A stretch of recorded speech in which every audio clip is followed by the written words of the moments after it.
Have you ever wondered what someone with hearing loss actually hears? Take, for example, a walk outside. Hearing the sounds of nature should sound like this. But for a person with moderate hearing loss, it could sound like this. And with severe hearing loss, it may sound like this. As we get older, it's common to experience some hearing loss.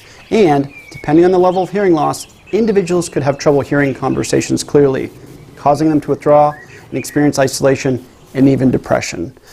Let's look at what conversations may sound like for an individual with hearing loss.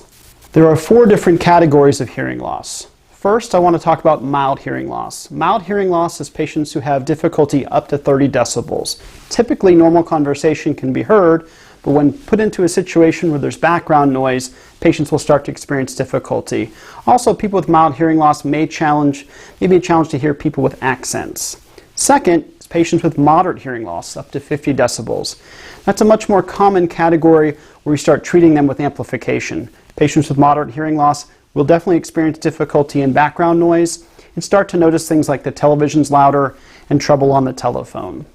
Third are patients with severe hearing loss, up to 70 decibels.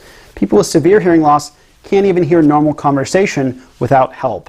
Those patients have a great degree of challenge in every regard. Lastly are profound hearing loss, up to 90 decibels. Patients with profound hearing loss typically have challenge hearing any type of sound without amplification. Even if someone's shouting or it's extremely loud, they still might not hear that. Your hearing is one of your most important senses. Without it, your brain lacks stimulation, and individuals can develop dementia. Individuals with hearing loss are also more likely to experience falls that may require hospitalization. If you or a loved one is experiencing hearing loss, please contact us for a free hearing consultation.